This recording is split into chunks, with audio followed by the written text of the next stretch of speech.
Okay, gentlemen, magpa-pray mo Thanksgiving prayer. In the name of the Father, and the Son, and the Holy Spirit. Spirit, name, Our Father, who art in heaven, hallowed be your name, your kingdom come. Thy be done on earth as it is in heaven. Give us this day our daily bread.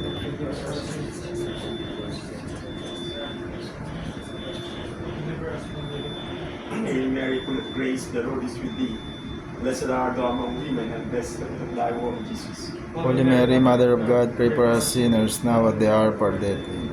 Glory be to the Father, and to the Son, and to the Holy Spirit.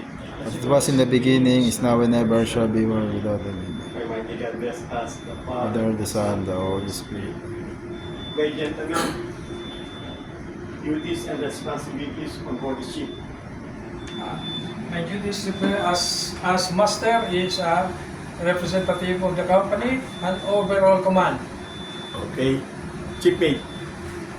I am the shipmate. I am responsible for safe cargo handling, ballasting, and loading and unloading of cargoes. Okay, second mate. Hello, I'm second mate. I'm full responsibility of preparations of the bridge, route planning, and I'm the doctor of the ship. Okay, third officer.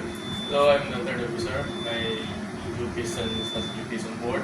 I'm maintaining the safety equipments, firefighting equipments, and life-saving devices. Okay, bosun.